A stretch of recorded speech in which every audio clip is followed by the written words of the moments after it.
We know the music, but how much of the bubble these boys lived in do we actually know about? Well, that's what we get a glimpse of. And it's breathtaking. I'm a storyteller, and I was very interested in what it was to go through that, to be inside that bubble, especially with the 60s going on and all the political turmoil, the social turmoil, which, whether they wanted to or not, they became embroiled in. It influenced them, and certainly, they influenced the rest of the world.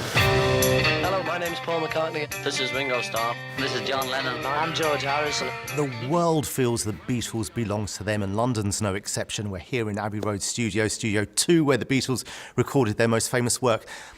Are Londoners right to feel that Beatles are, well, their own? Of course, absolutely. And now we're going to have a big premiere here, which will make me all the more anxious and nervous. But of course they have every right to claim the Beatles as their own. We were looking for somewhere new to go. I read the news today, oh boy. You were normal and the rest of the world was crazy.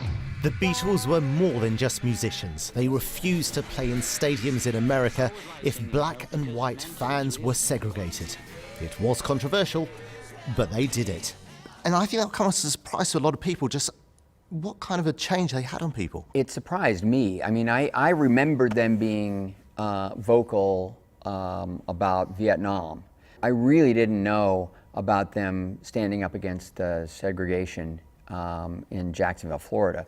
And so that was an amazing surprise. But look, when you get to make a movie like this, you were asking earlier, no, it's not scripted. I don't plan all the shots. But in a lot of ways, it makes it an even greater learning experience. And now, here in Studio 2 once again, what does it feel like for you, sitting here? You've made the film, you've been a fan. Well, Studio 2 is an amazing place, and I've been fortunate to work at Abbey Road before on film scores, and the mics and the instruments are still here, still being used. Bands come in and want that sound, they want that analog quality, and maybe they want a little of the Beatles' magic to rub off on them, don't you think? I always like singing Help because I meant it, it's real. We were kids, we were all pretty scared. The world premiere of the Beatles' 8 Days a Week is in London tomorrow and then on general release. Asad Ahmed, BBC London News at Abbey Road Studios.